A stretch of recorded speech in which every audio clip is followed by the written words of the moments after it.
Comme chaque année lors des fêtes de Saint-Martin de Hinx, le samedi matin a été consacré au concours d'omelette au piment, avec cette année 6 équipes participantes. C'est un peu une tradition d'ici, on a chaque année à peu près les mêmes équipes qui viennent afin de se départager. Les ingrédients de base, nous on fournit les œufs, les piments voilà, et les matières premières, sel, poivre. Et eux après ils peuvent agrémenter s'ils veulent mettre du piment, des accompagnements.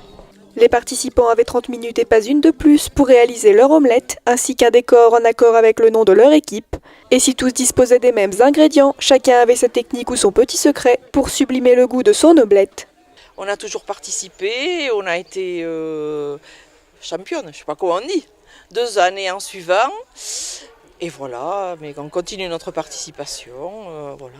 On a l'habitude de faire des omelettes au piment chez nous, parce que nos maris aiment beaucoup ça et nous en réclament.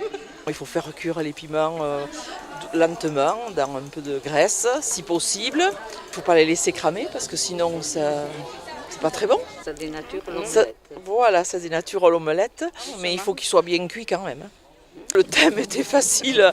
On a gagné en 2014 avec la Coupe du Monde de foot, donc on n'allait pas recommencer pareil. Donc aujourd'hui, on a choisi le 14 juillet. C'est sympa, on se retrouve toujours les mêmes équipes. Il n'y a pas trop de renouvellement des équipes, donc on se connaît tous. C'est sympa, on mange ensemble après, on rigole bien. C'est la 2e année qu'on participe. Bon, ma foi, c'était assez convivial, donc on a voulu le refaire.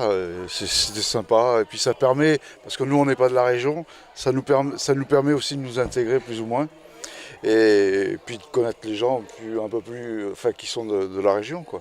Moi je fais mon omelette et après je mets la garniture à l'intérieur. Si vous voulez, ça fait comme une omelette qui est fourrée, quoi, si vous voulez. Avec les piments qui sont cuits à l'étouffée un petit peu. Tranquillement, quoi. Notre nom d'équipe c'était Kourou, parce que moi je suis un ancien marin, donc j'ai voyagé pas mal, et puis la Guyane c'est aussi le pays du piment, donc c'est la relation entre les Landes et le Pays Basque et la Guyane, quoi. À l'issue du concours, les membres du jury ont dû faire leur choix sur l'omelette gagnante de l'édition 2018, un choix pas toujours simple cependant. Le jury fait par rapport au visuel. D'abord, dans un premier lieu, après il fait par rapport au goût et ils font un classement final et le résultat on l'aura un peu plus tard. Et c'est une fois de plus l'équipe des sans-culottes qui a remporté le concours cette année.